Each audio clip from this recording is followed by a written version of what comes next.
you mind if I come in? Thank you.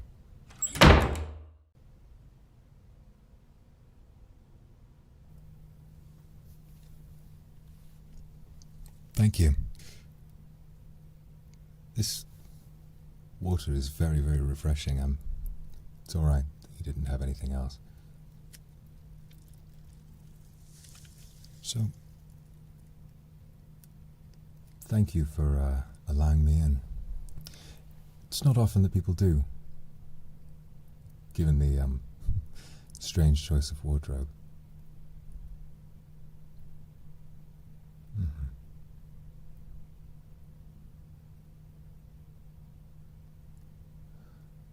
Well, it's difficult for me to explain who I am without sort of giving you a bit of an introduction.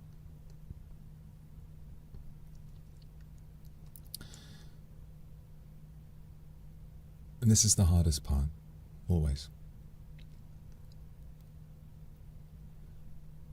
In about 2 hours' time, you're going to have a heart attack. Nothing that you do now is going to be able to prevent that. If you were to immediately go to a hospital, they would prolong your life by a little while, but not for any meaningful amount of time. And it's in situations like that that I need to show up and speak with you. Now, I know that that is ridiculous. How can I know what the future holds? How could I know what's going to happen to you? I'm just a stranger who showed up on your doorstep.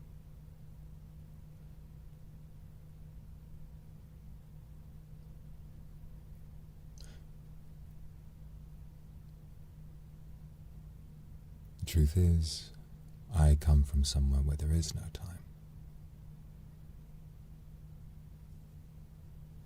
I'm death.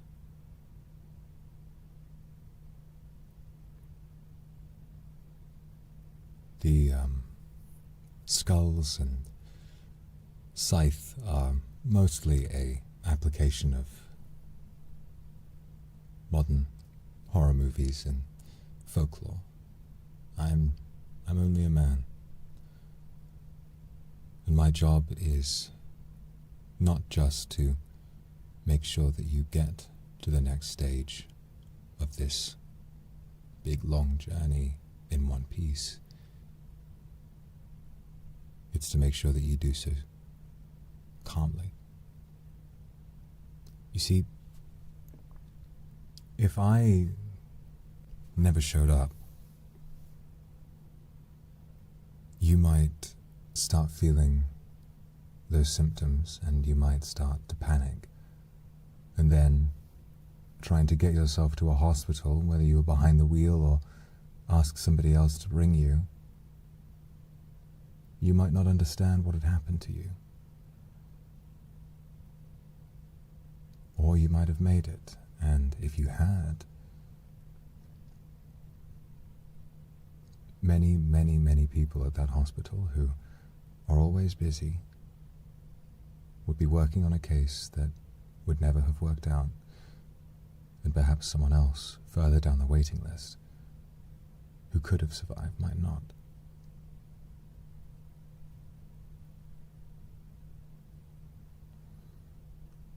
Now, I know this is hard to believe, but if I'm lying, then surely you will live. Then there will be nothing to worry about. I'll just be some guy that you can call the police on, and that'll be the end of it. But if I am telling the truth, you can either spend the next 2 hours doing what you would have done any other day, or you can try to really overcome some things that perhaps you're still holding on to.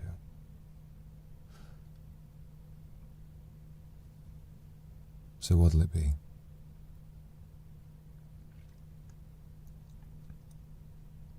believe me and sit and talk, or will you throw me out?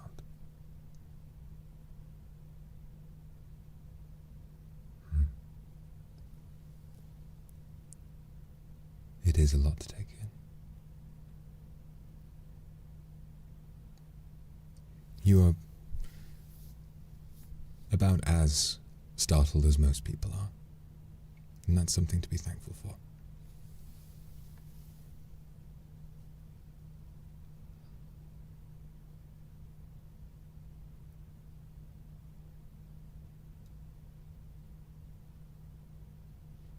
Now, all there is to do now is talk. You've given me the comfort of your lovely kitchen. It's a crisp morning. The sun is just coming up over the hills. I'd say it's a prime setting for a lovely conversation, don't you? So let me ask you first.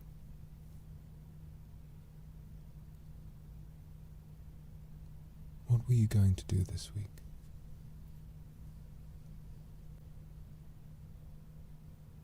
If you lived, what would you do?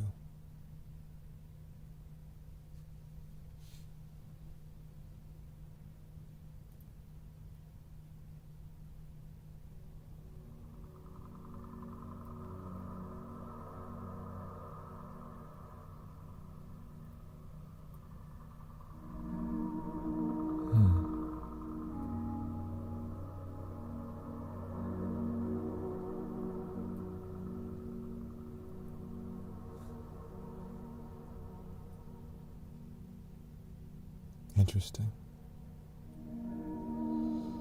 See, every time I've needed to do this, to visit someone and inform them that their death is imminent, I like to ask that question because people very rarely tell the truth. You see, death is not the great equalizer that we give it credit for. Death, more than anything, is a motivator.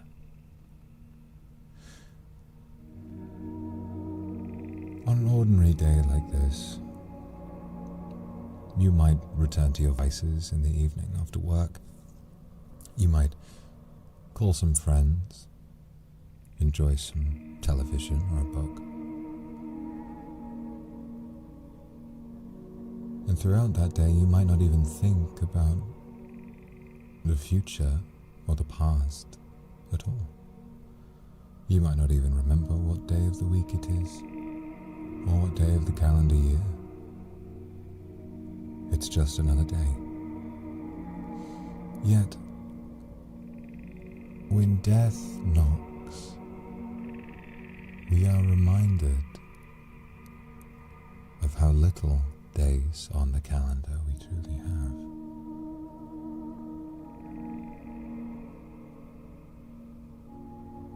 You would have done differently, because I know you would have.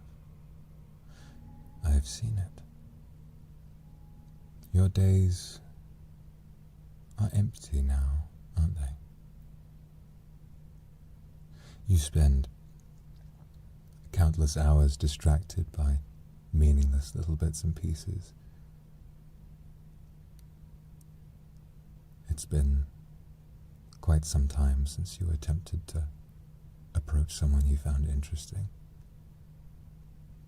Your anxiety forbids you from doing the things you desire to do, and now, when faced with death, anxiety seems to fade away.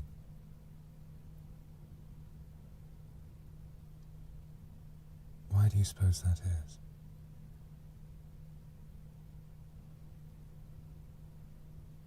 Why does the absence of life render all worry meaningless?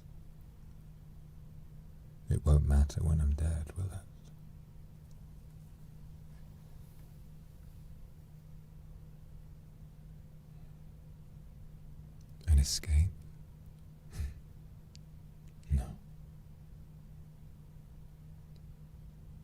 Death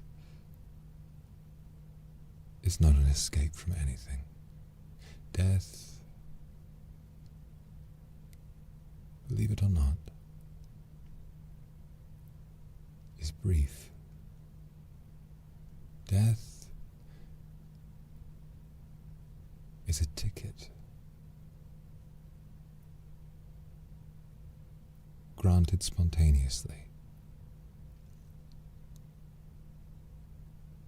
Have you ever been offered a business trip, company retreat, maybe when you were in school, some sort of residential trip? A few days away, a new environment, activities, team building.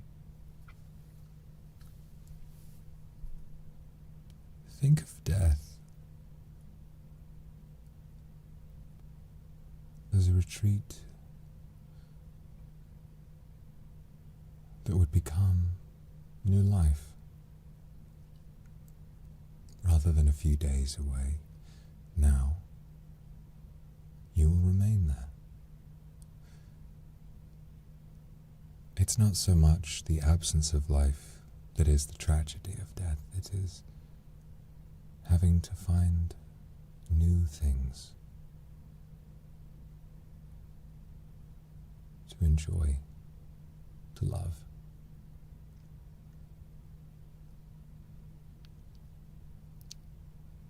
Can you tell me something?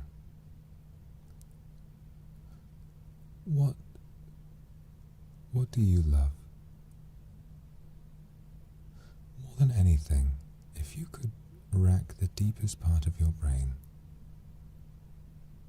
what do you love?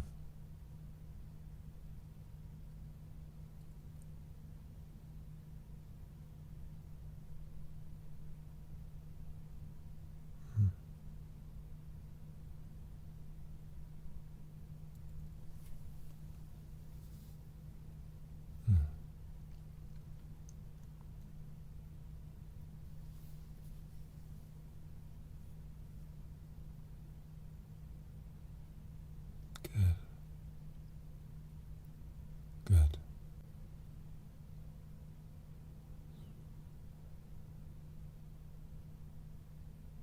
Now, it's important that I assure you, even though I have given you this information, you must not tell anyone from your family or anyone that you know.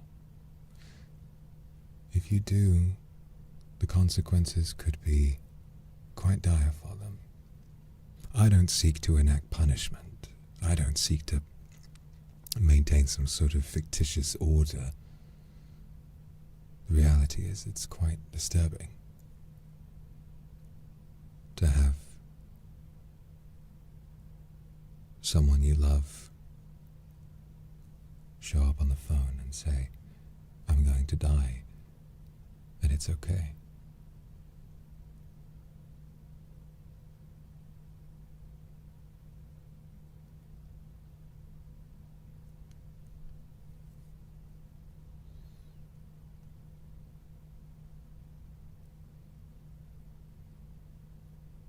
So, please,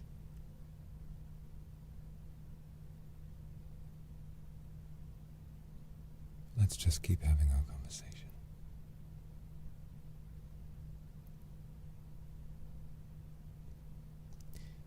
Is there anything you'd like to ask me? I'm sure you might be feeling quite inquisitive. Perhaps if you think I'm lying, you might have some way of trying to figure that out.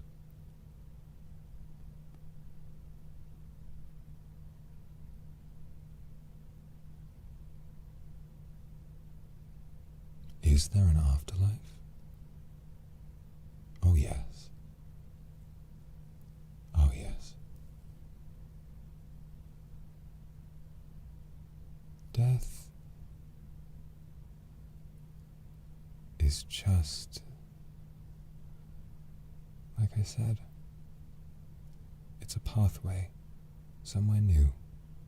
We don't know when we're going to go down that path, but someday we know we will. Your day is today.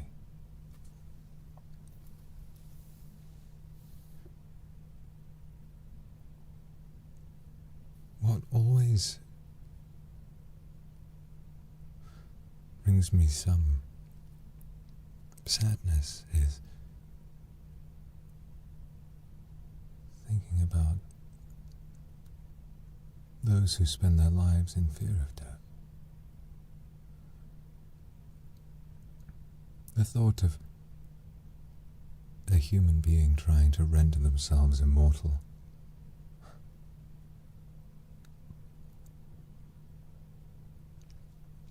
perhaps it's not impossible. Humanity is becoming very inventive, advancing quite quickly.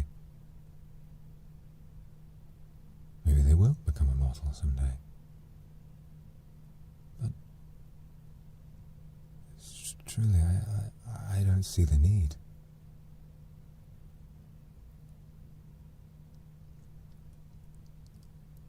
Would you rather live one life, reach a certain age where your body begins to slow and slow and slow, and know that that would be the way you would spend the rest of your days, carrying every regret, still following the repercussions of every choice you'd ever made?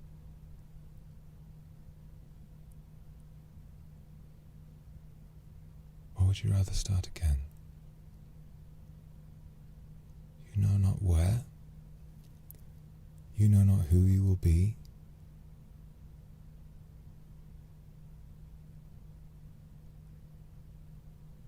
but you will then have the chance to make choices anew again. Your mind, all but totally new, ready to start again.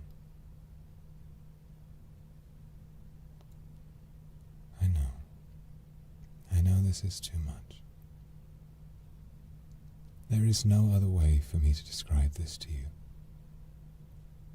If you'd like to cry, then you may cry as much as you would like.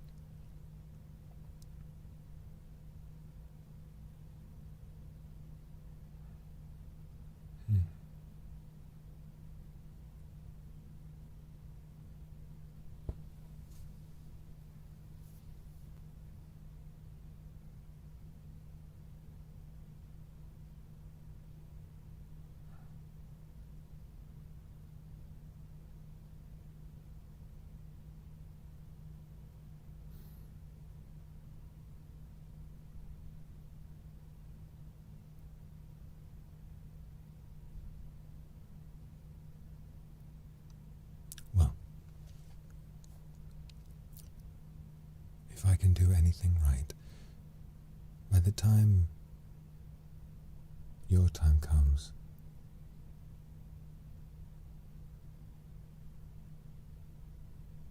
you'll feel calm again, and you'll be ready.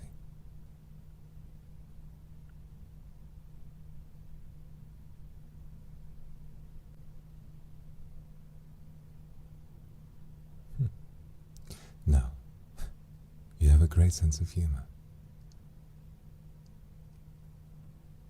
I'm okay at chess, but not that good. If I was offering to let people live in exchange for beating me in chess, I think that the overpopulation crisis would be quite a lot worse than it is. No, the reality is I don't kill anyone. I am death, but I don't decide who dies. Death is as much a part of existence as life itself. Death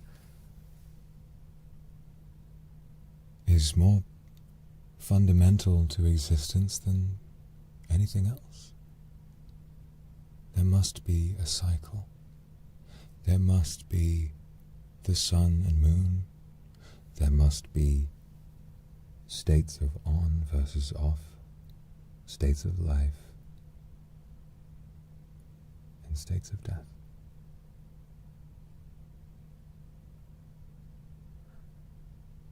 I am here because your death is already certain.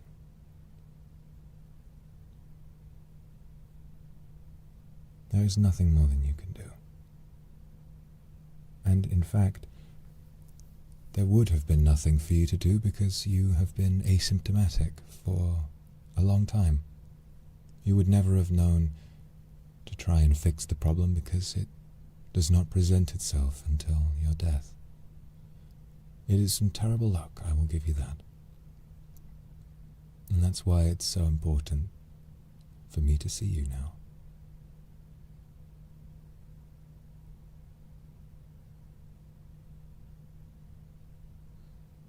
No, see?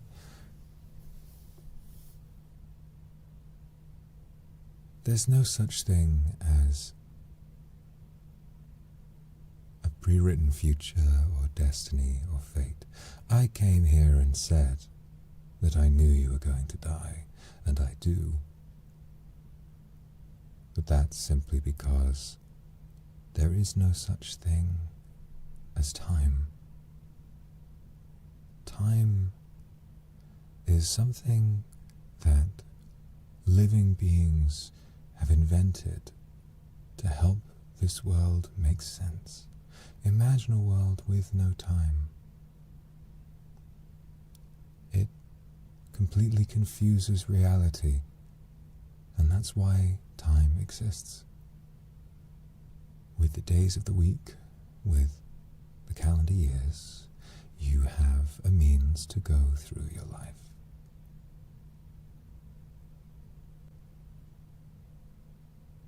Time is just one of many dimensions that we walk through.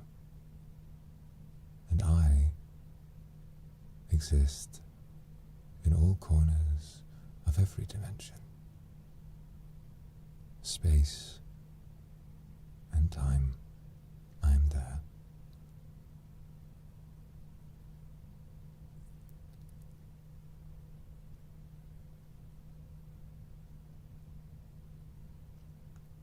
So when you ask if perhaps I need convincing to allow you to live, no one has decided on your death.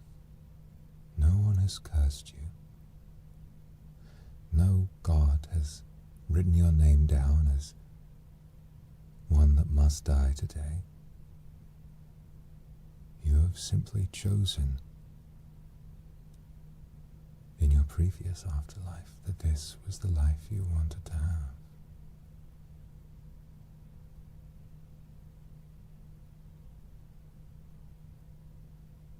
You wanted a life, a mortal life,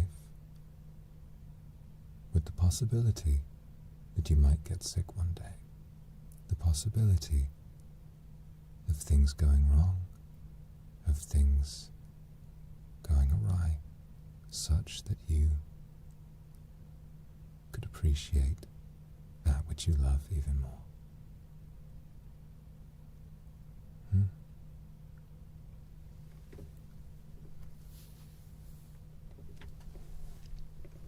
I don't know. I don't know why this was what you wanted. But let me tell you something.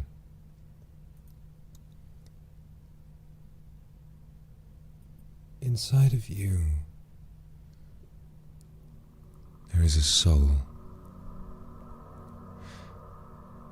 You are more than just a body with a heart that beats and a brain that thinks. You are a luminous being, completely separate from space and time. Everything that you feel comes from the soul, everything that you desire.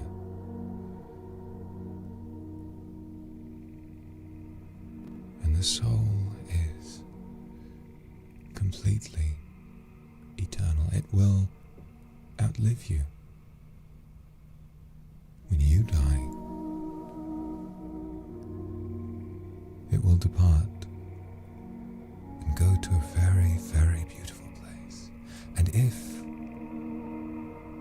it decides to stay in that beautiful place, then stay there it shall.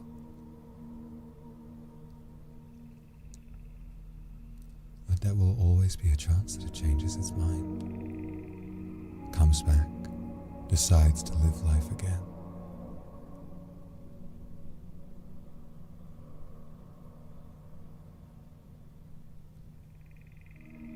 It is the most beautiful thing about all of you people. You will never stop wanting to feel things. In the afterlife, I have seen over every single death that has ever transpired since the dawn of time, although I don't remember when that was, of course.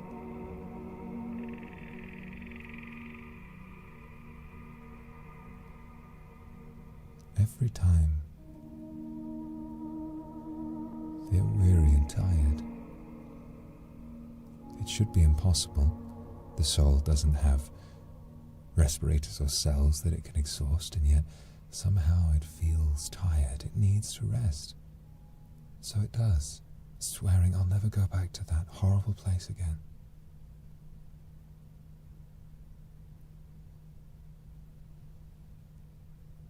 It always does. It always does. Every one of them that swore they would never live a human life, an animal life, a plant life, anything, every one of them feels the call of life again. So will you.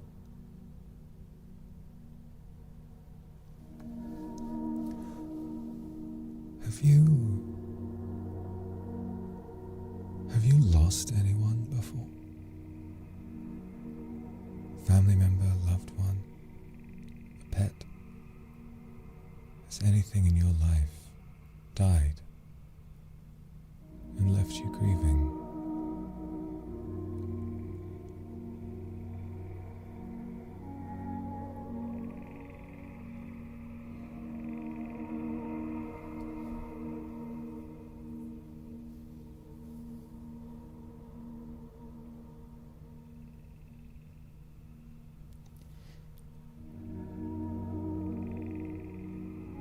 I do not know where they are, whether they remain resting in the beyond or whether they have chosen to start life anew. If they have chosen a new life, their mind will have started again. They may not physically think or remember anything about the life they shared with you, but the memories of that life are still there. The memories of that life change them little by little every time. It's what some describe as an old soul. The irony is that all souls are old. They have all lived countless lives. You have as well. You just don't remember them. Your personality, who you are, the things that you choose to do, your instincts, when you make a choice and you trust your gut. A life you lived a long, long, long time ago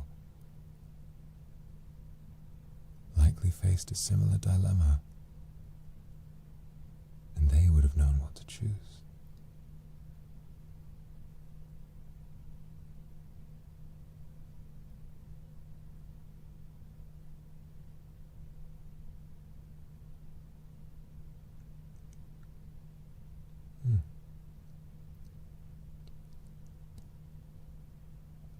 It's been a while since somebody's brought caterpillars up. They're some of my favorite animals, that's right. Metamorphosis, the chrysalis. When a caterpillar becomes a butterfly, it becomes a chrysalis, and the chrysalis is not a shell that it builds around itself. It is the chrysalis. Its body, its innards, turn to nothing, mush. The caterpillar ceases to exist. The caterpillar is dead, although it breathes, totally divorced of who it used to be, and then becoming a butterfly. And yet, those butterflies remember. They remember the caterpillar they were before, even if not in thoughts and memories that you can pass in your own language. You will remember the person that you were. You will remember the people that you loved. And they will remember you too.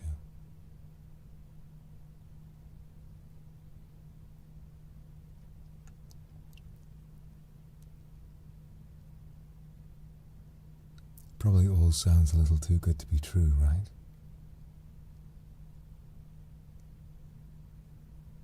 Well, do you ever think about the nature of empathy?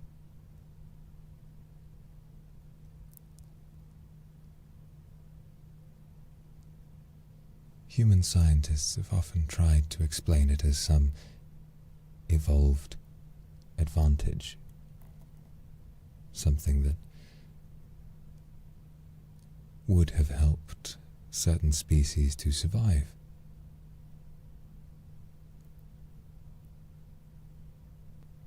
But it's anything but.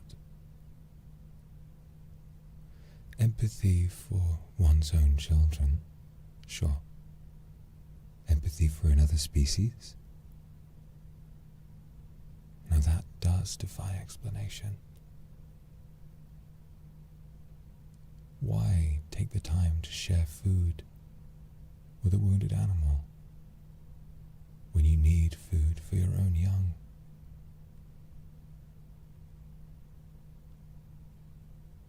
Some would struggle to find an explanation, and yet throughout nature we see it. Constantly, throughout humanity, it's always there. This desire to do good, always. It's always, always there.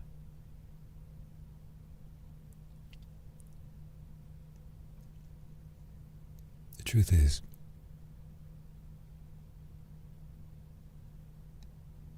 violence and death are commonplace, largely because of how confused we can be when we suffer. An animal caught in fishing line tries to bite its rescuer because it doesn't know whether it's about to be set free or eaten alive. And they might bite out of that sense of confusion. They only mean to keep themselves alive. They only mean to see their instincts through.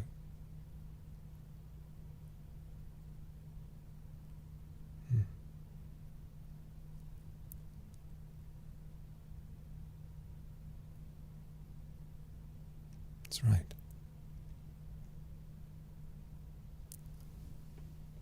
So in spite of every instinct we have, we care.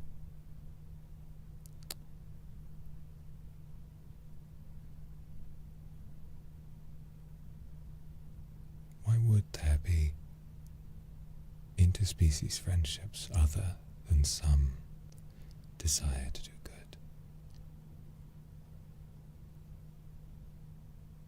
It is, I know it is, innate to all of us, to you, to those those you love.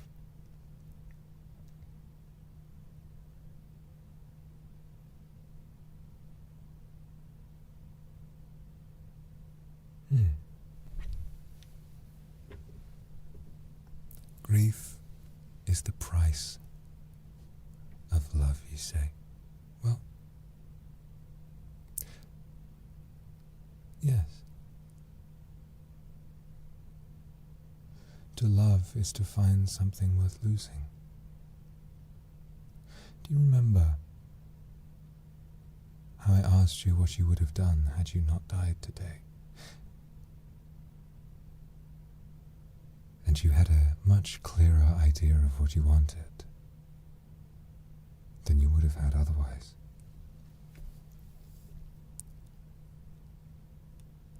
When we love, we fear to lose it, and we will do much to hold on to what we love.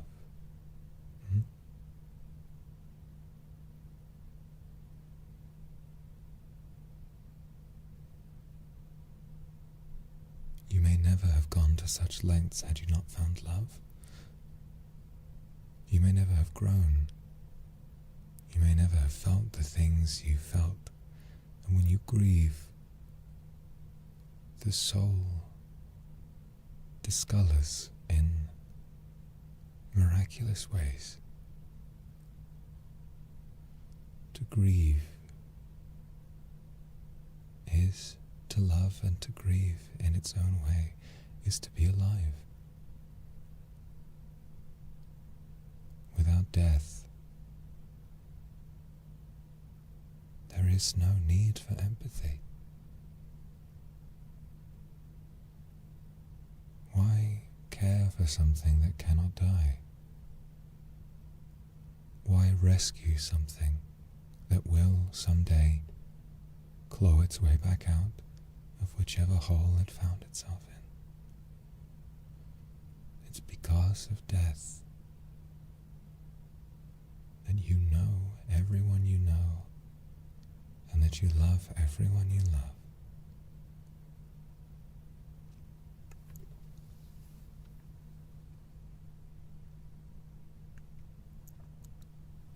I see it all the time.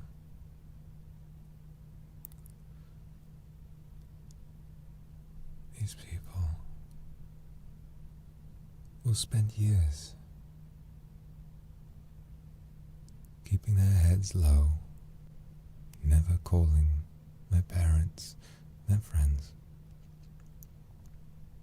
And then they learn that they might be sick. And suddenly, love abounds. They realize how much time they would have spent with all of those people had they known.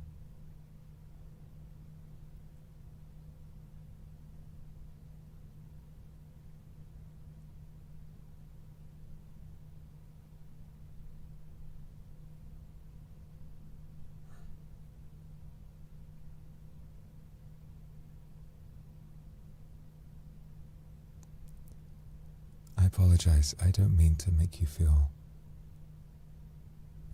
small at all. I suppose it's difficult after I've seen so many cases like this. Can you imagine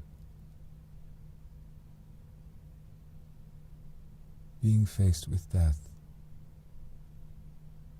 and still worrying about being a bother to the people that you love?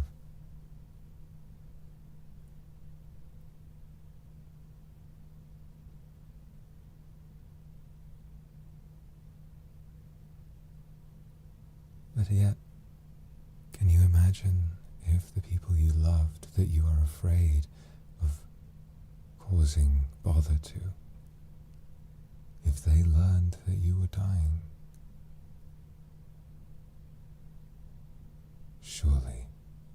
Surely you know they would not be bothered by you then.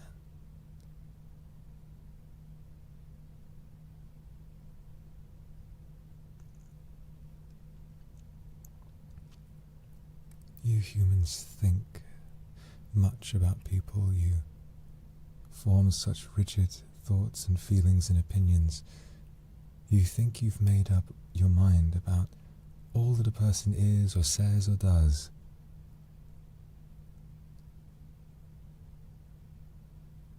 And then they die. And everything seems to change.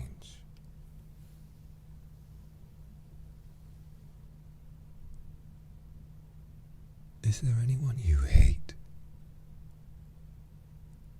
Anything at all? Do you have hate for anything?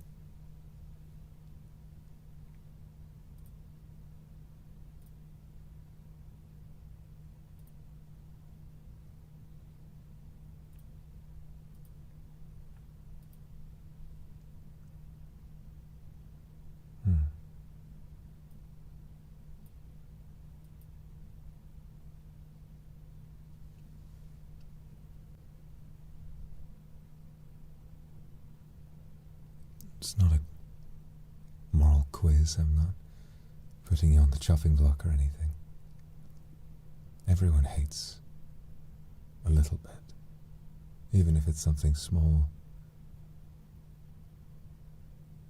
Waiting in lines, houseflies, cockroaches, clowns.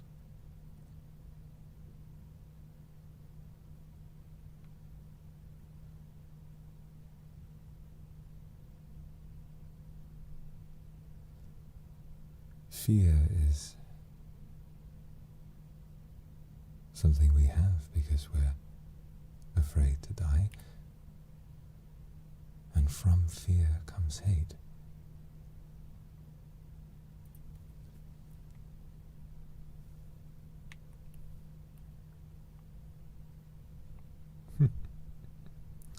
How many have told me they hate clowns? More than you would expect.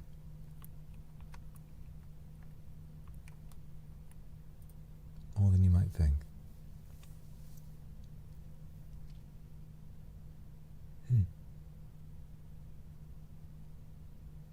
You have a good sense of humor, you know?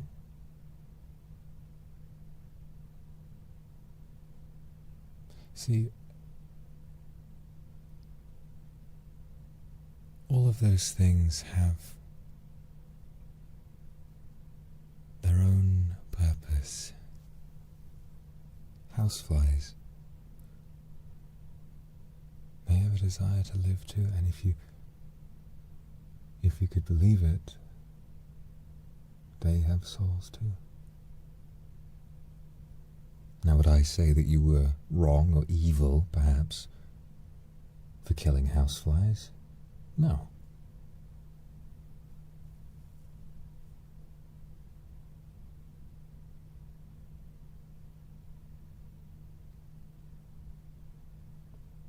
To be a housefly is to be a pest, to be a part of the dance of humanity versus inconvenience or disgust. And the soul of a housefly will find a new purpose someday.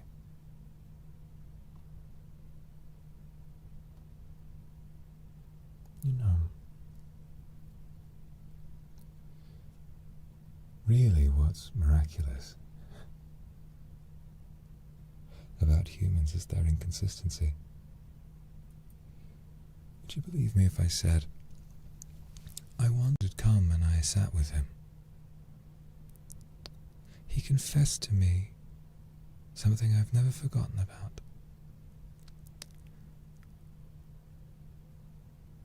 He cries when he steps on a snail. Someone who is with blood and guts and steel and gore taken the lives of people just like him, steps on a snail purely by accident and is beside himself with grief.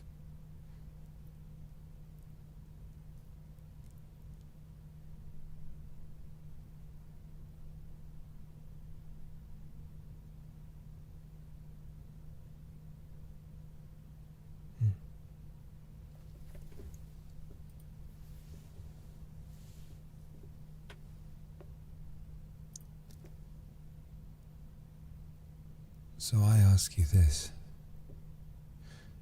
If someone capable of such terrible things still has this deep feeling of empathy, this want to protect, how can there be anything to fear? Pain is temporary, and all life begins anew.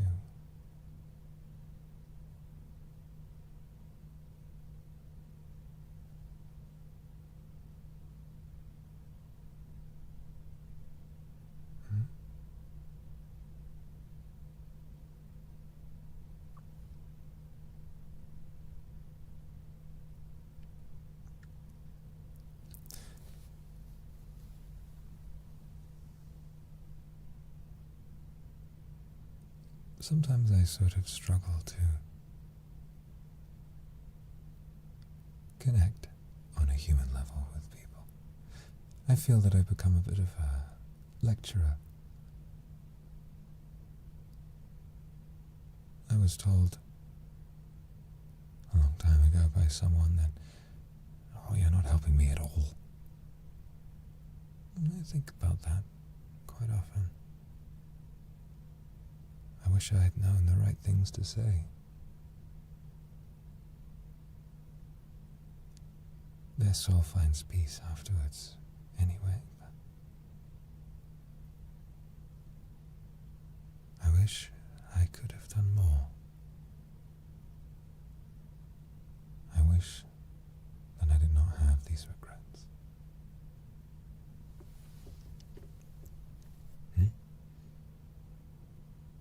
No. No. I know not where I came from. I just am.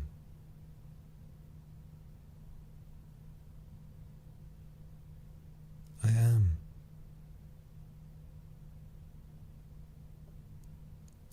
From the moment all began, I was.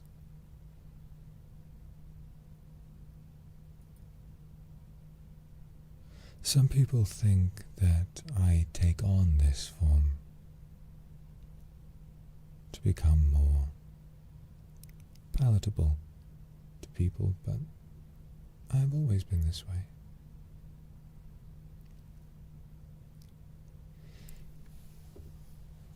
And do you know something?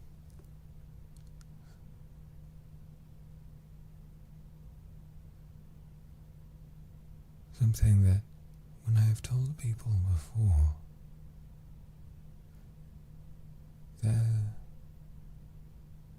fear seems to fade away.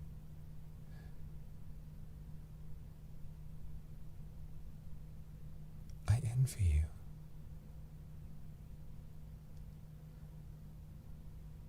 I may not have the clearest memory of every moment, but I am death. I will never know death. There is no next step. There is no coming back and trying again. Every choice is permanent.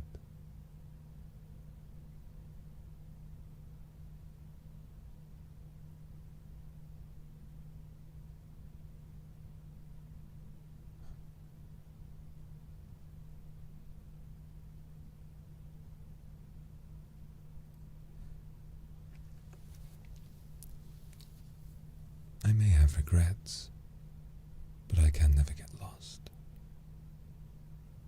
I will always be here where I'm needed. Really, my regrets come in knowing what to say to people like you, for I am nothing like you.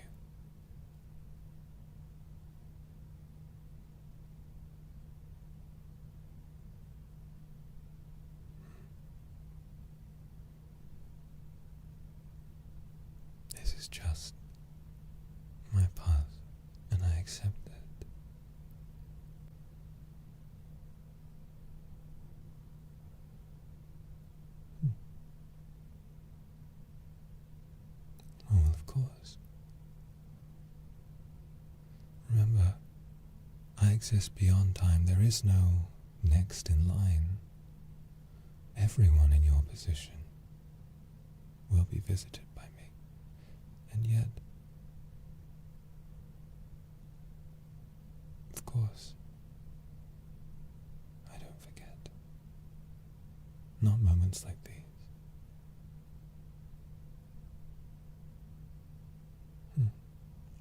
I regret that I have. All right, I suppose.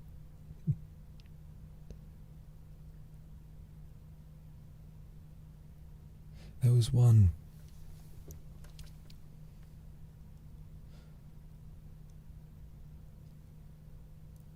who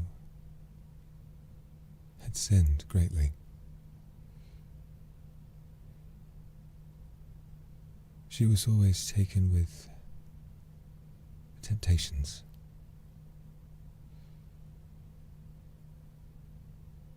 Sex, drugs, affairs, all sorts. And when her time came, I visited her, and nothing I said seemed to get through. She claimed to have no regrets, but I knew she did.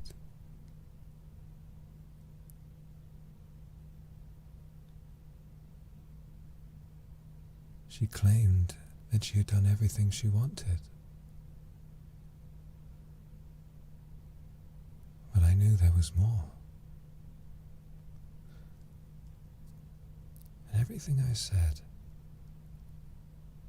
seemed to make it worse. And then, when I told her that life would go on, then she broke. I told her that she would become a luminescent being and would have a chance to live as many lives as she would want. And she screamed.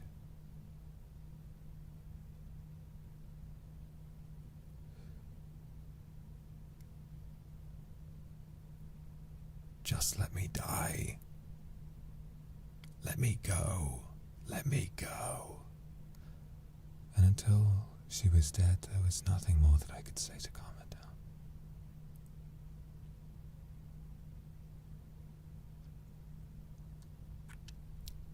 I have regrets, but I cannot fathom what she had felt.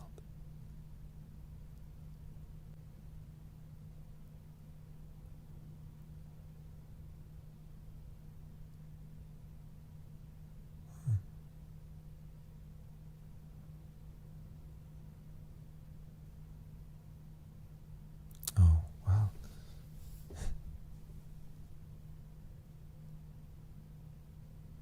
She may have been worried about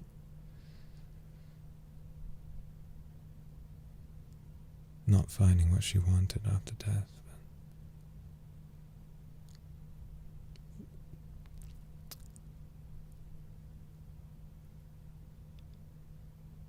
but I don't know.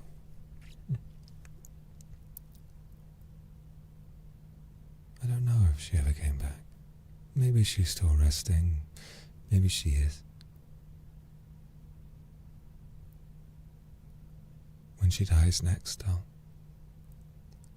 recognize something in that soul of hers, and I'll know.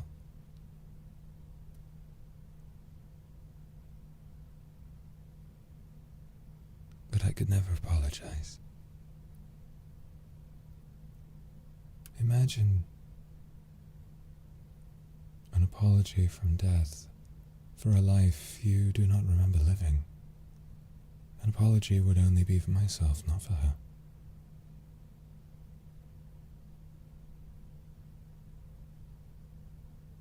Oh, well, thank you. Quite extraordinary of you to be so close to the end and still looking out for me. Thank you. But it really isn't necessary.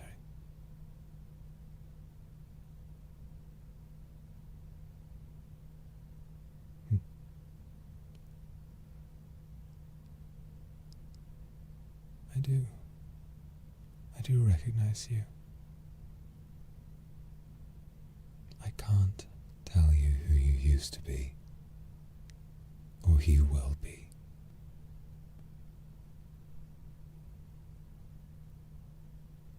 Just know that you have done much.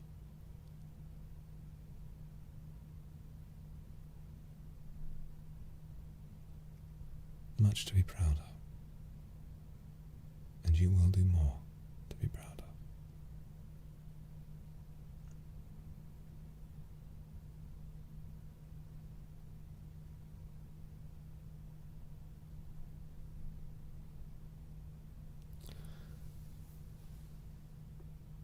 I'd like not to talk too much more about myself.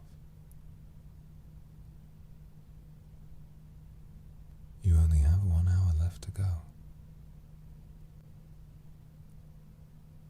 What I'd like you to do is to go back.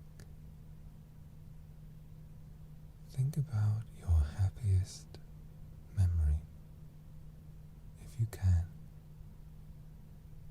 Think back, whether it's in childhood, whether it's somewhere else. What is something that you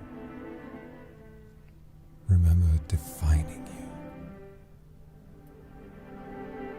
Something you wish you could relive?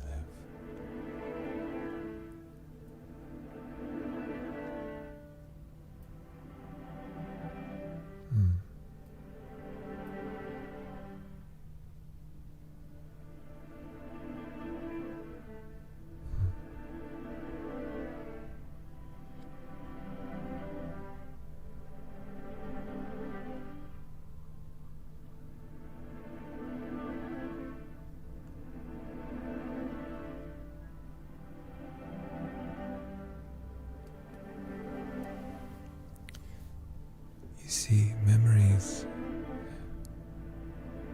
they're not always easy to describe. Memories,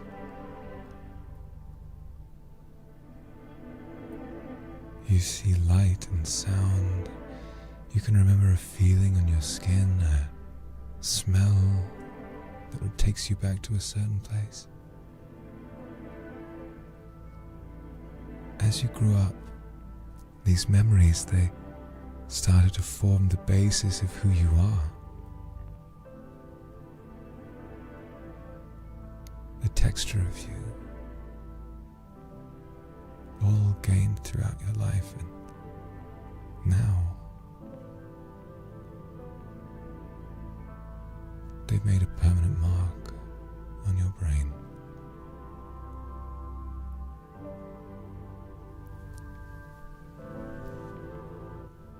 Would you like to know something?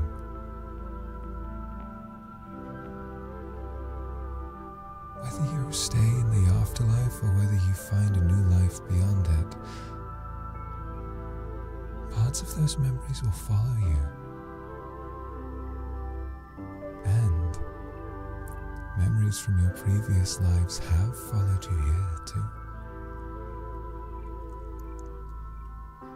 You know, most people, when I ask them, they struggle to find something specific. And it's because throughout the long life that you have lived, throughout all of your long lives, there are simply too many to count.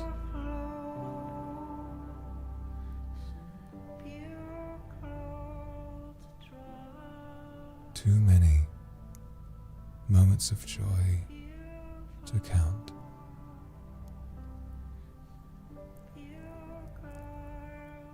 Even if you've had a life of nothing but agony, you will somehow feel a nostalgia for a moment where you felt joy. It came before.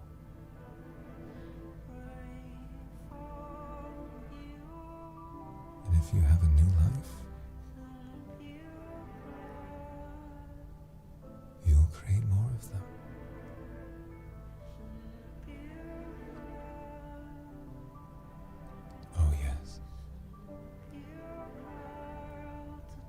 So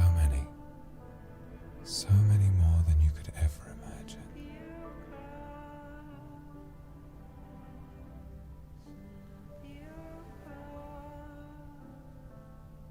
Every warm sunny day, every beautiful piece of art, every laugh you shared, every hug, every kiss. You will live long into the future, and although you will suffer again, so too will you re-experience joy. That is why I know that death is nothing to be afraid of.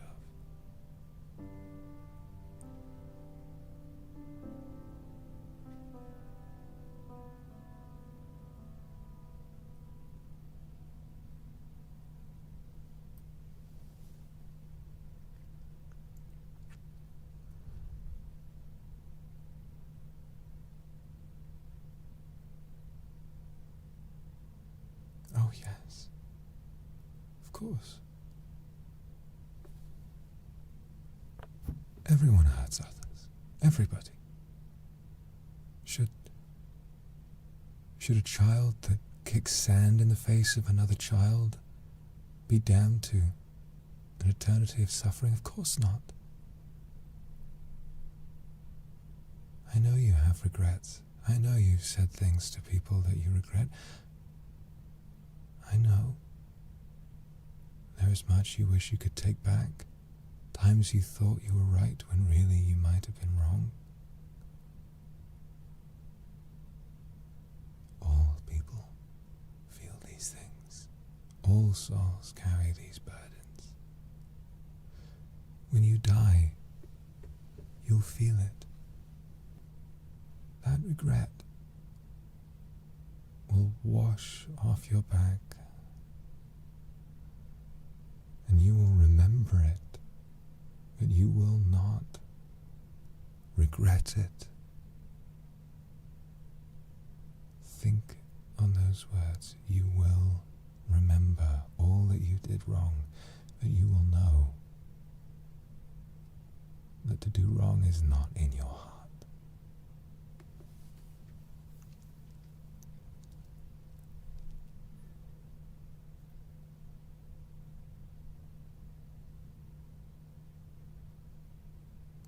Of course I don't.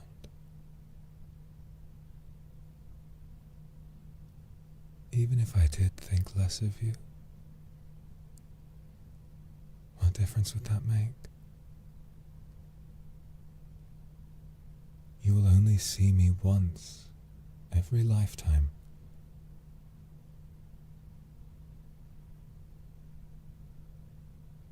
And a lifetime is long enough to forgive.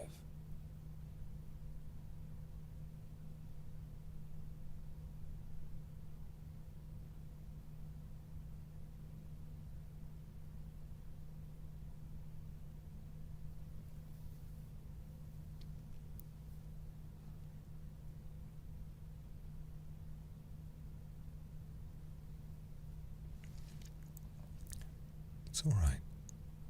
It's all right.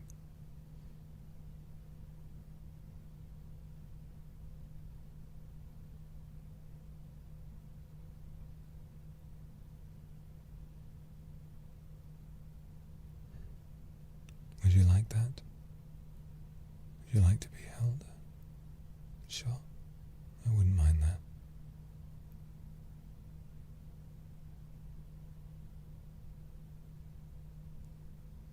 I have, yes.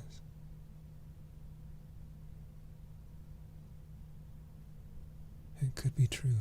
To be honest, I don't know, but I wouldn't be surprised. If every single thing shared a soul, if we were all part of some grander consciousness, if all of reality was simply dreamed up by those that inhabited it,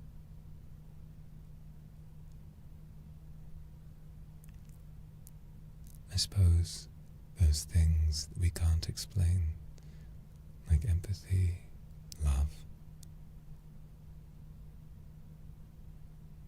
perhaps they start to make a little more sense.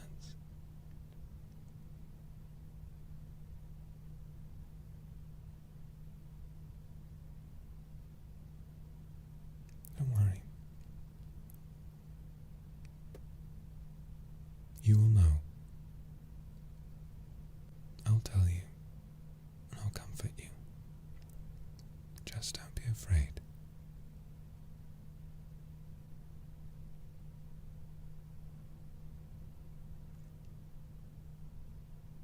And if you are afraid,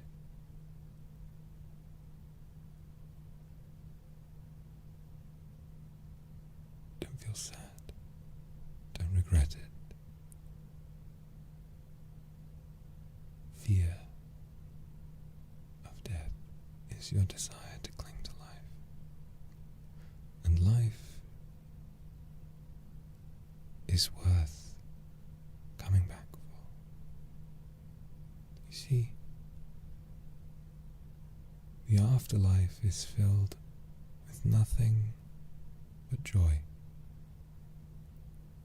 It is the cleanest, brightest, most sweet-smelling place you could imagine. While you are there, you cannot feel regret. You cannot feel doubt or sadness. It's a land of green hills, tall trees, deep, deep oceans.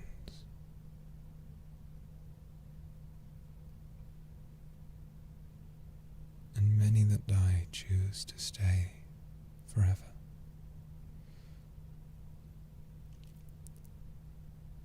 But far more choose to come back.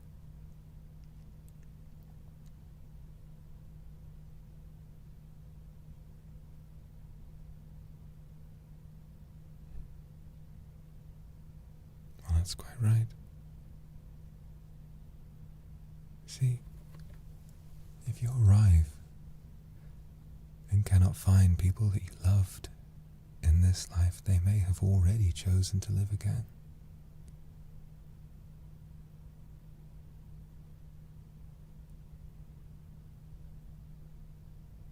Which is your sign that maybe you should too. I'm going to tell you another story now.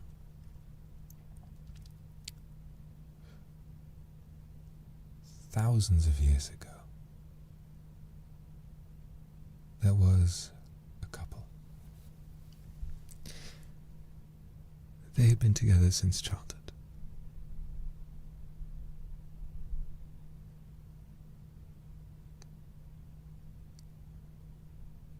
They were to each other as the sun is to the moon, and knew that there was no need for them to ever be apart.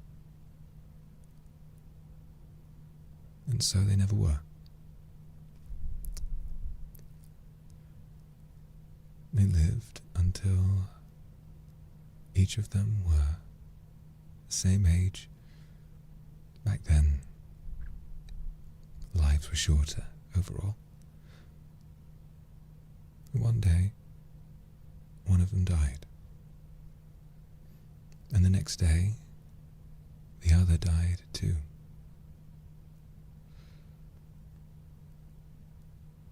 After the first had died,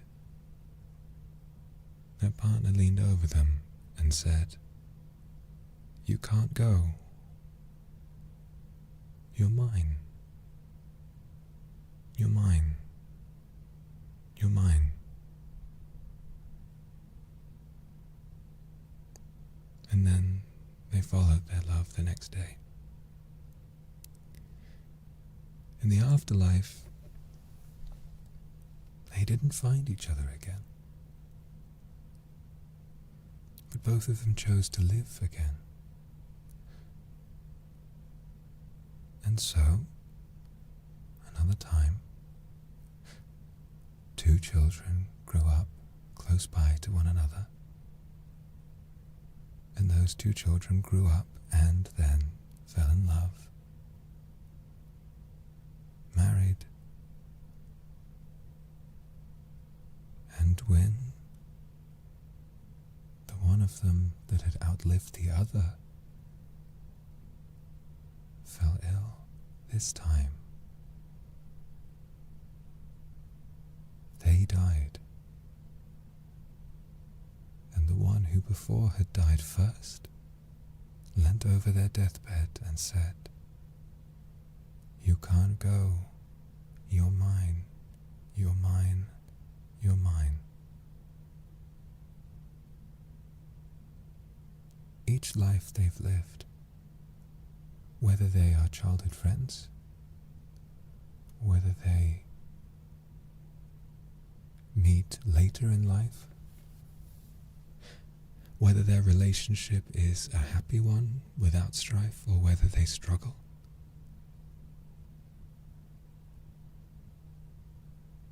every time they are born in the same year, and every time somehow they find each other. I know this because I'm there every time.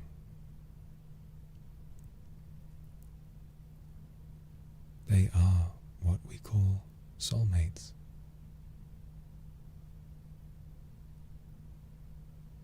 And perhaps in this life, maybe you did find a soulmate, or maybe you didn't. If you did, you will find them again. No matter how long you wait, you will be in your next life in just the right place at just the right time. But if you haven't, you will. You will.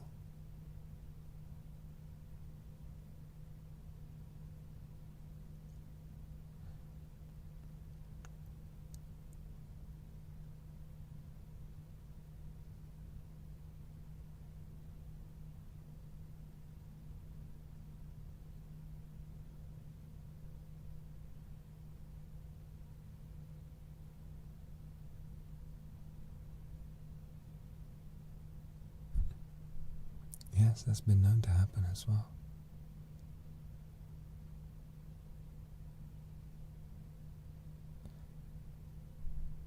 Sometimes you might come back before someone you love has died. You'll find them again in that life too.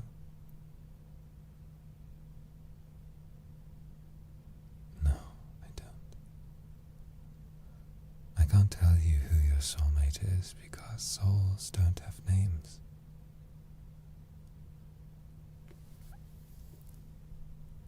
One day, you will find them. And do you know something?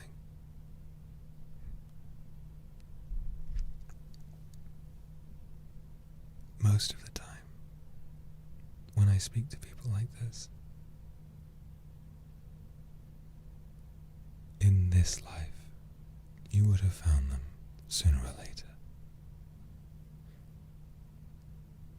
Maybe that makes you sad, but you'll get another chance. You will.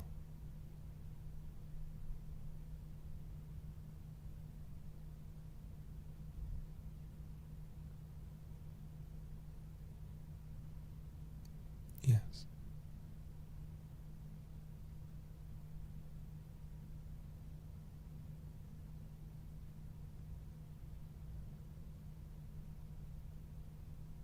So,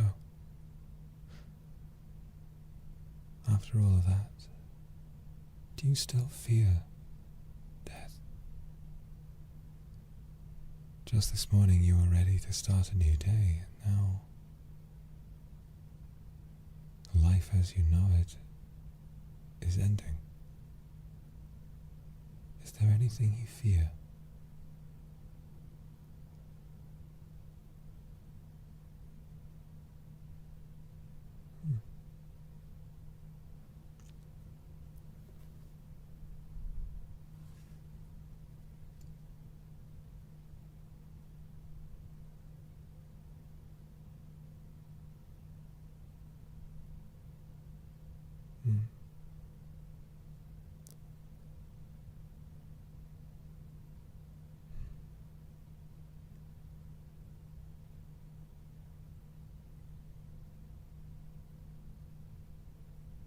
I know. I know. Your family will grieve you. They'll wonder what on earth could have happened. They'll wish they had had more time to spend with you. They might become angry, depressed. They might lash out at their friends or each other. They will have a funeral for you, and many, many people will cry. Some might even scream.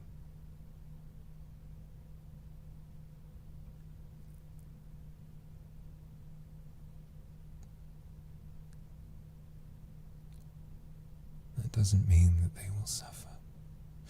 It means that they loved you. And they always will, even when they die.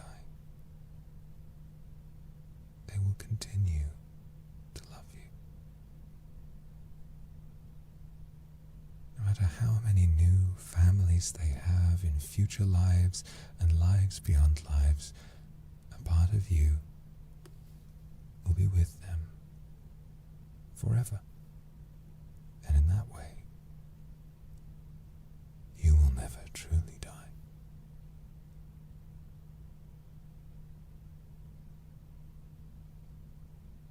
When they cry,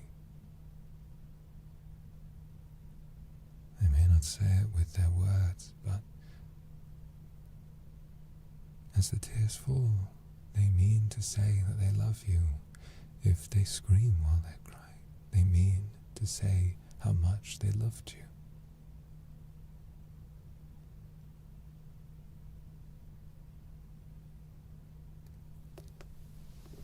And what I see all the time, the wisest, most beyond their years people, when they die, they're the ones who lost the most.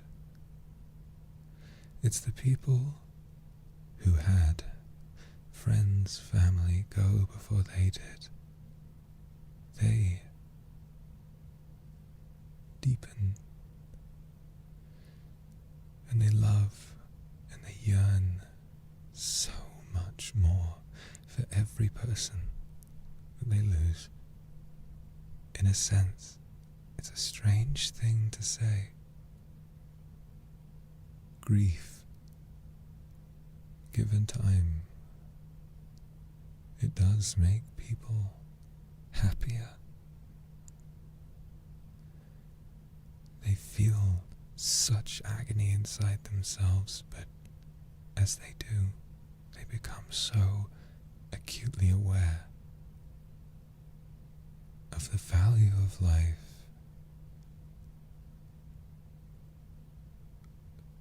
of the value of love, and they love so much more than they ever could have before.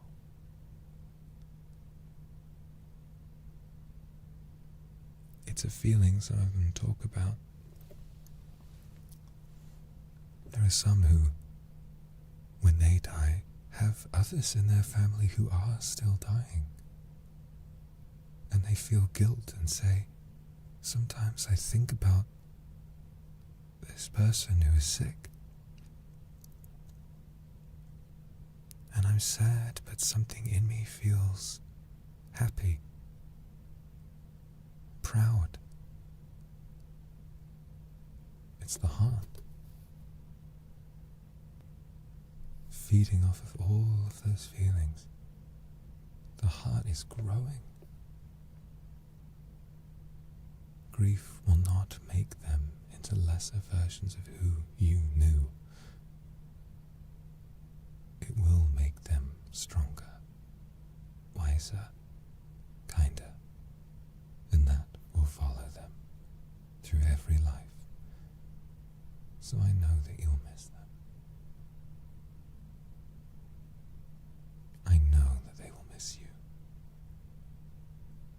must not fear for them. You must remember that they will survive.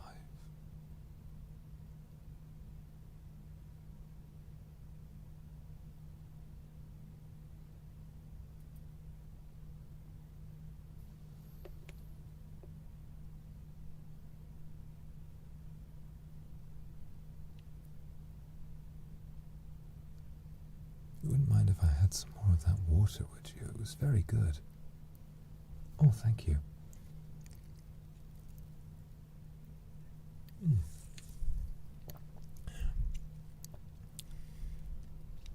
Never gets old, really. Feels strange to be death and to get a dry mouth, but I don't exactly have anyone to ask why, so there are too many things like that in life. Too many things that don't seem fair, and really if you spend your whole life wondering or questioning or asking why, your life becomes fixated on all of these problems.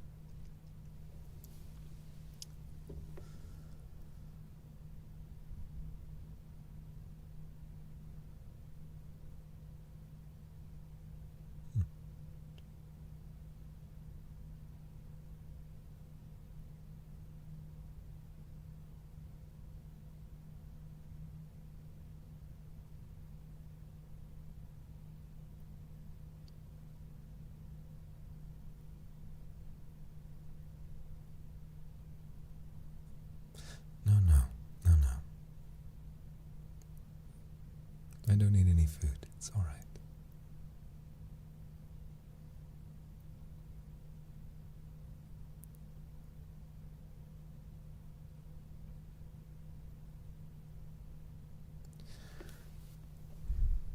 What? Oh. Yes. Of course you can. Like a hug. Of course you can. Come here.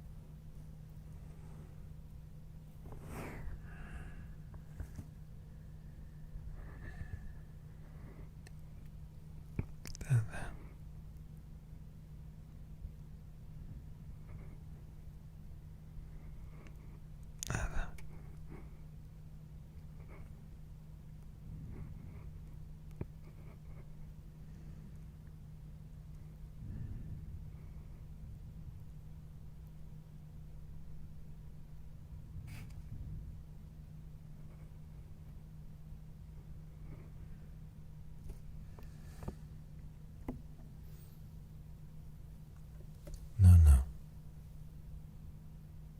No.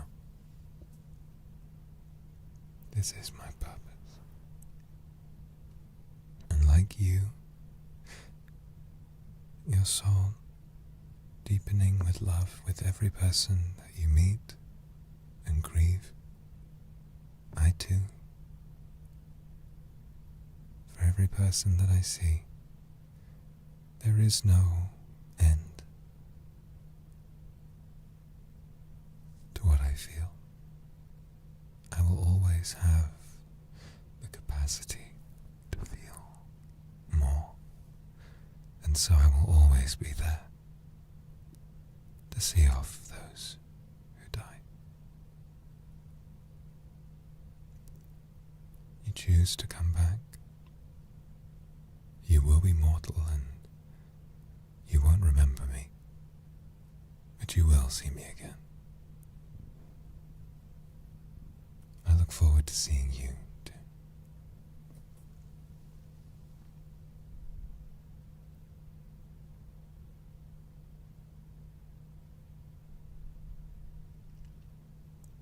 No.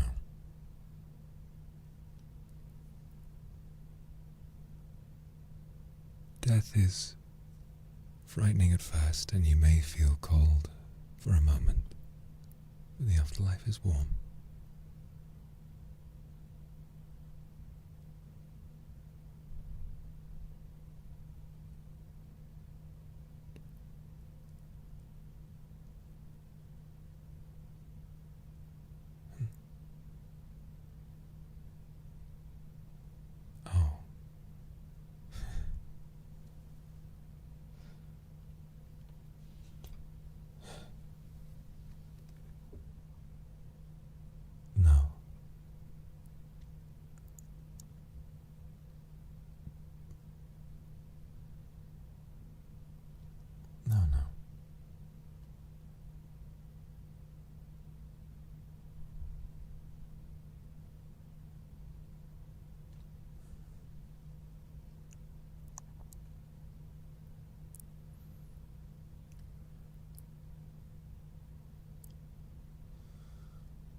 It's only 30 minutes left. I don't control who dies. I'm afraid there's nothing I can do for you.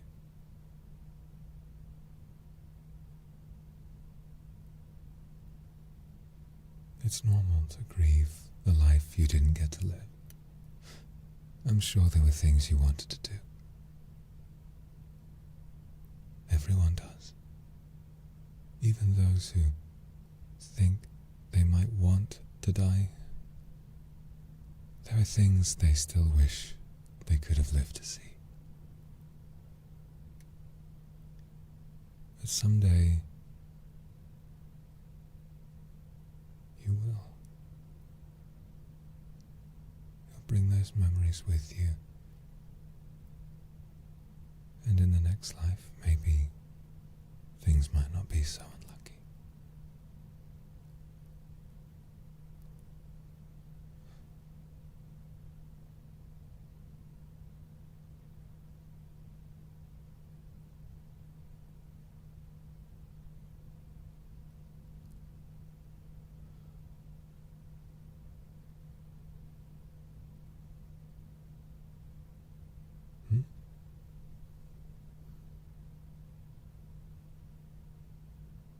Oh, well,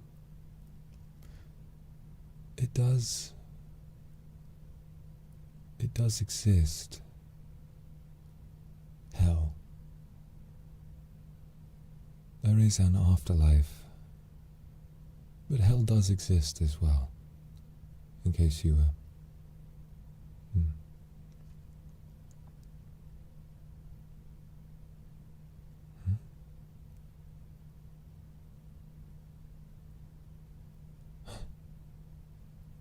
No. No. No, you will not. No, you will not go.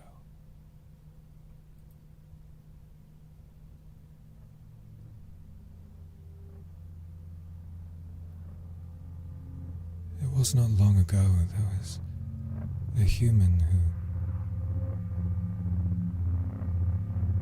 was religious deeply for much of his life, and when asked about the existence of hell, he said, "I like to think of hell as being empty. I hope it is."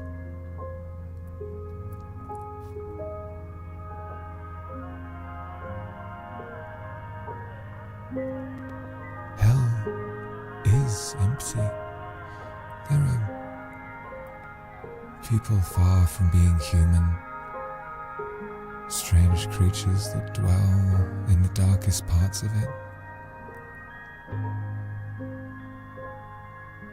But no human soul has ever stayed there.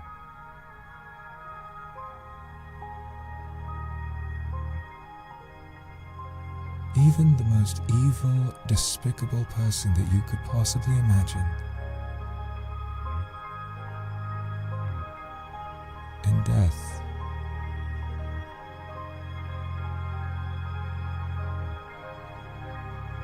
they find their peace again.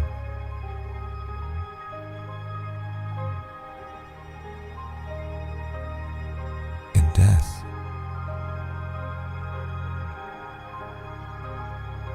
they're righted again.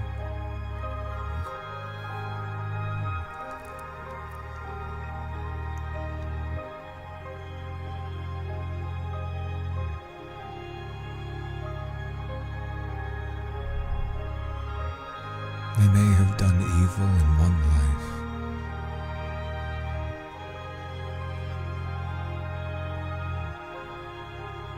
but they would not in another.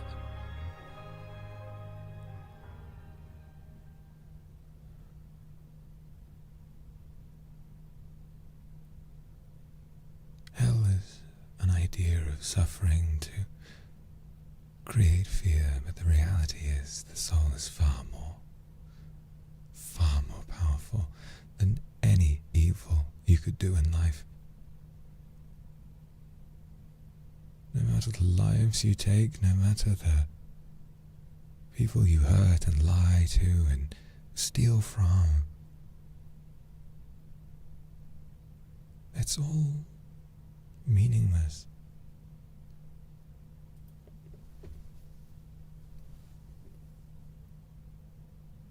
It's all just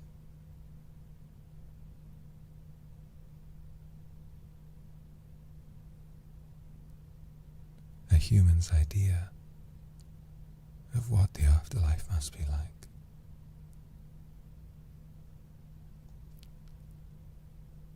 Hell exists, but it's not for you. It's not for anyone. If you ever fear that you lose someone, if someone goes somewhere and does things that you detest,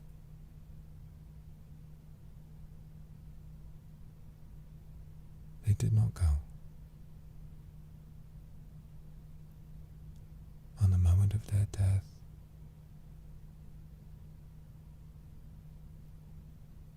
they remembered what it meant to be what you are, to feel fundamental, deep, piercing empathy and love. And everything they did washed away.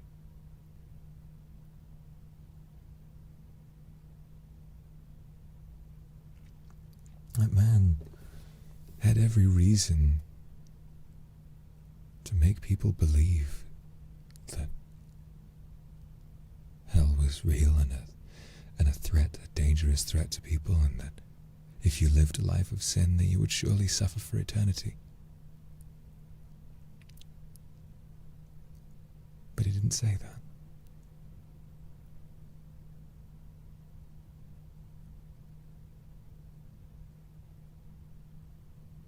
Because he chose to empathize with everyone.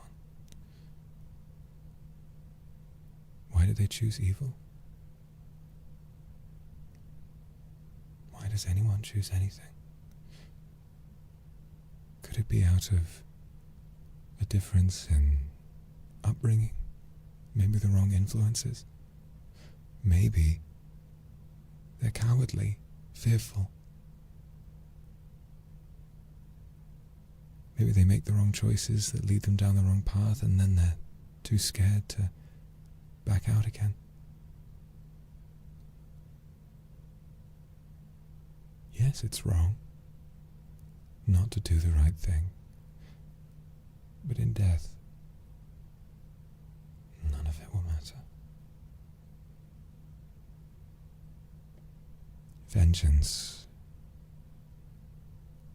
justice, right from wrong, death strips it all away.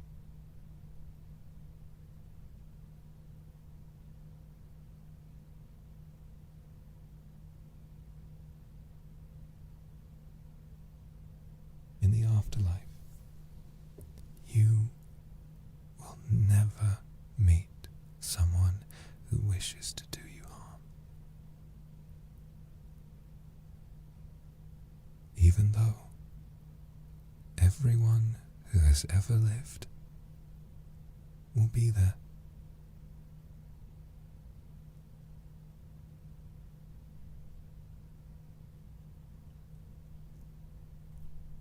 That's not something to fear, I don't think.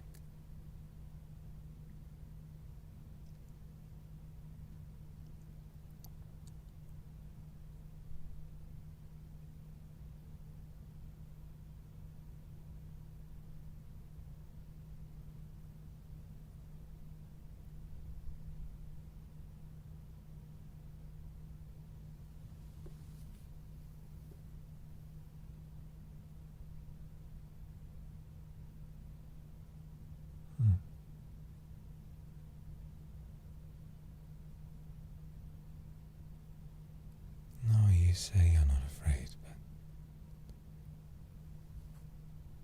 I know you are.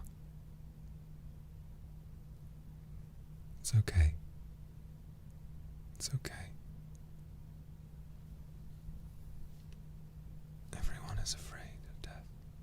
even just a little bit, even those who say that they've done everything they wanted to do, you still don't know whether or not I'm telling the truth. How could you? I'm asking you to trust me, but deep down you know that you cannot know what lies beyond. That is the core of fear.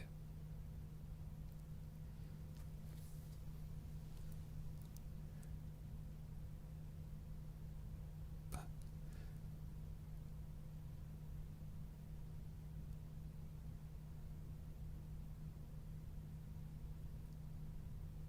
in the time that you've been here,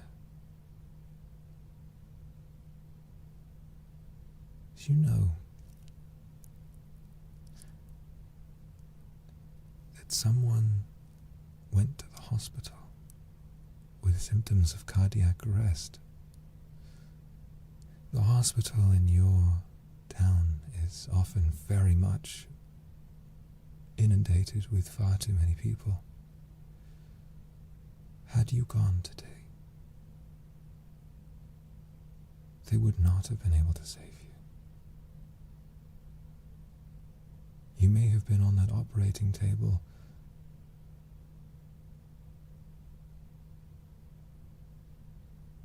and someone else might not have been able to be saved when they would have survived.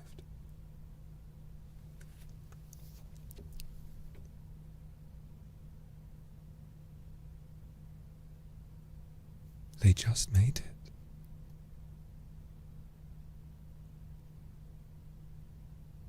They're not older, only in their 20s. But they suddenly started getting sweats and decided to go and get seen to.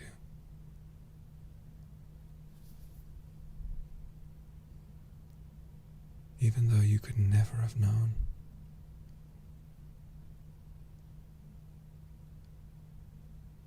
you saved them today. You saved a life.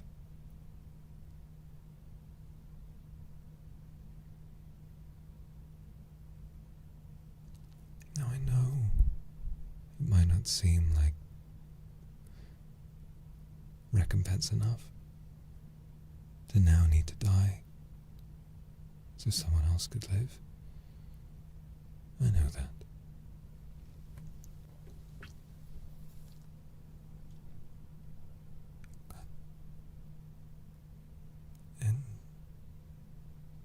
Life,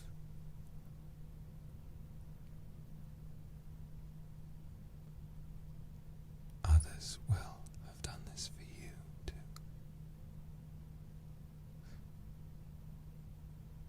Whether in the past or the future,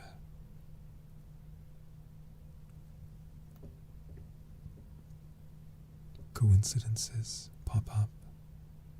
Sometimes just the right pieces fall in just the right way to save you from something that otherwise would have spelt certain death. That is life. That, even if you do not know why, even if you do not intend it, that is empathy. That is love.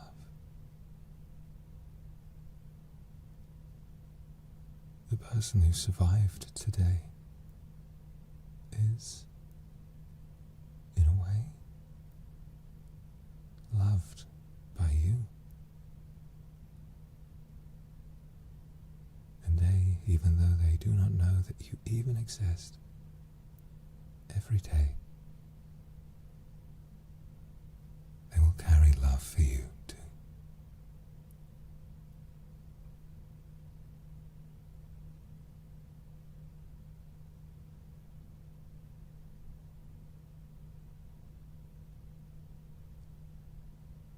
perhaps if you're quick, maybe you'll meet them. You won't know. But deep down you might feel it. Your gut might be drawn to them, and they might be drawn to you too. You won't remember me saying this. When your gut tells you that something is right, follow it. You must trust your instincts. Okay? Good.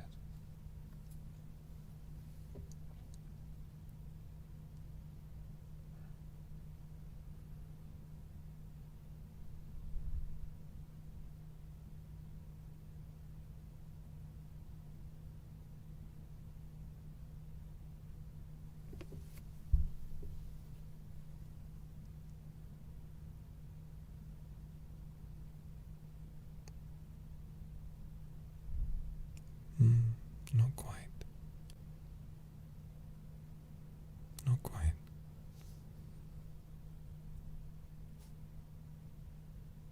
It's a lovely place you've got, by the way.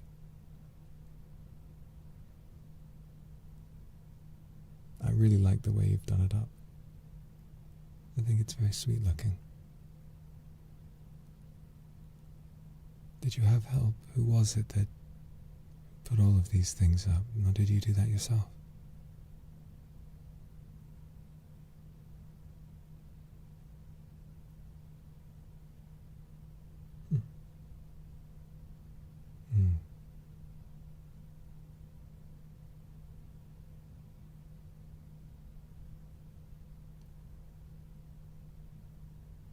Ah, I see. Now, I never knew what it was like to have parents to do hobbies and things with. Although it hasn't stopped me from trying hobbies here and there. I mentioned earlier, it would be interesting if I was good at chess, wouldn't it? Although, because there have been times when I've needed to see chess players, and when I speak to them, they always want to play, and I think they expect, because I'm deaf, I think they expect that I must be brilliant at it with an eternity to practice, but really I just never find the time. So I probably should, so that I can give them one really good game before they go.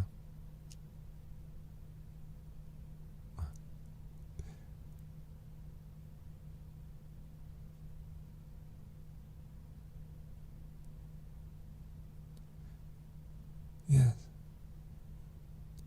It's strange. It doesn't seem like I should be able to have hobbies, does it? Here I am.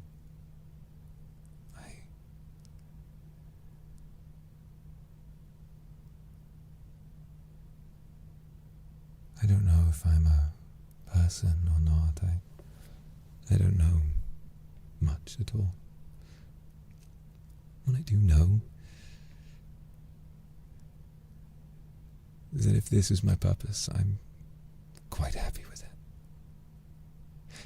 You'd think that after seeing countless billions of people die and getting to know them in that time, you'd think that would start to wear on you after a while, but it really doesn't. It's like I'm always making new friends, and somehow I have memories of more friends than you would imagine. I can see not just humans, I visit animals too. The strange thing about animals is they're quite a lot easier to talk to.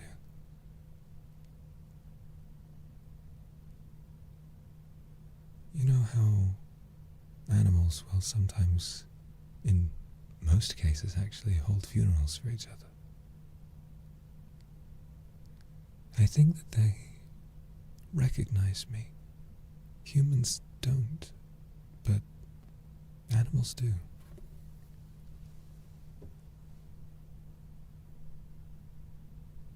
When I walk up to an aging elephant or a fish caught on a line or a family pet,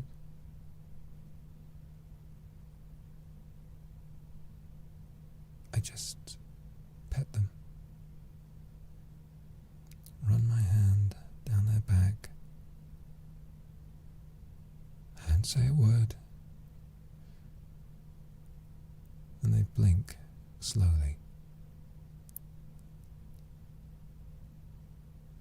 They stop panicking.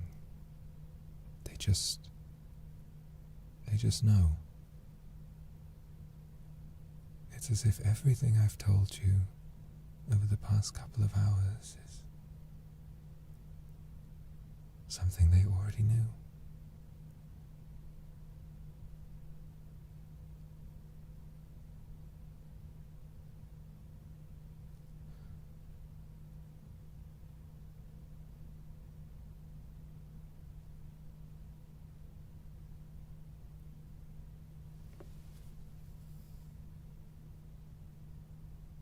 What's wrong?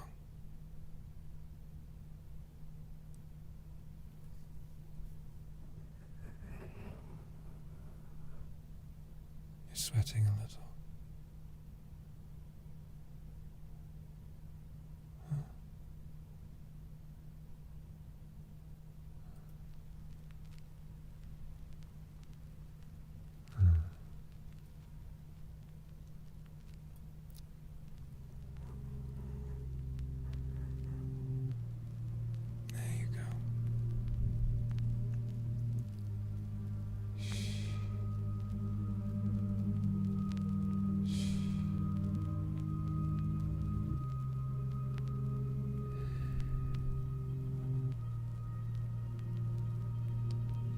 Now that you feel it,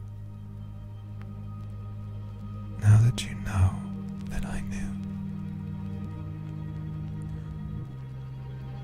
you know that I was telling the truth. Of course. Just stay here with me, and everything's going to be okay.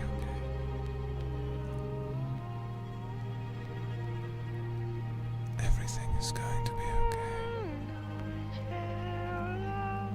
Everything is going to be okay. No more regrets now. No more fickle human worries. It's all going to go away.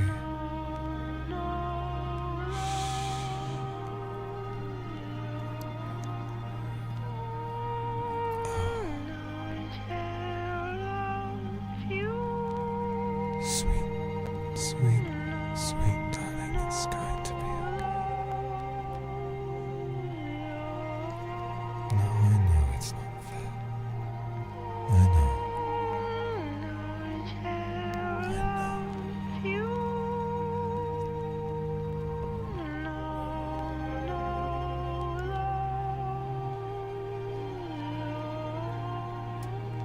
You'll see them all again. You'll see them all again.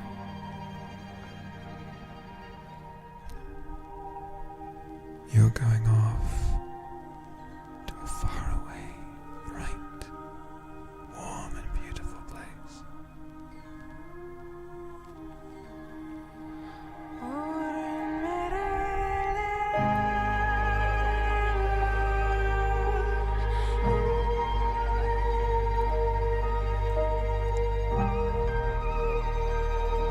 Light, sun, beauty, calm, and love.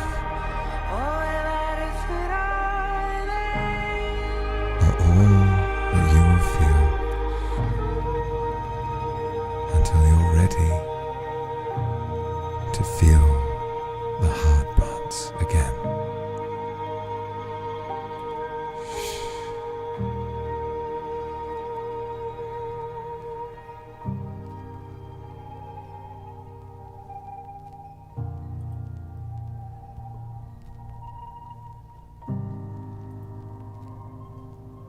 I know it hurts.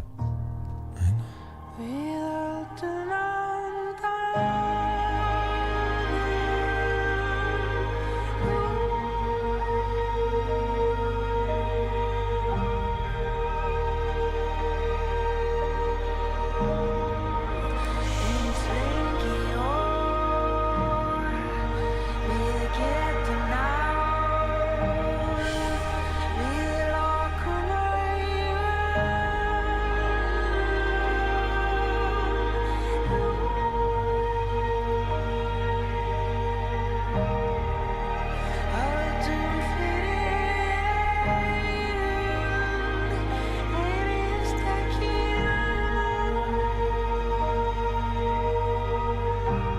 I can feel how warm my soul inside you is. When that is all you are, you won't want for anything. This isn't the end. It's just the start of a new, beautiful chapter in the intermission between us.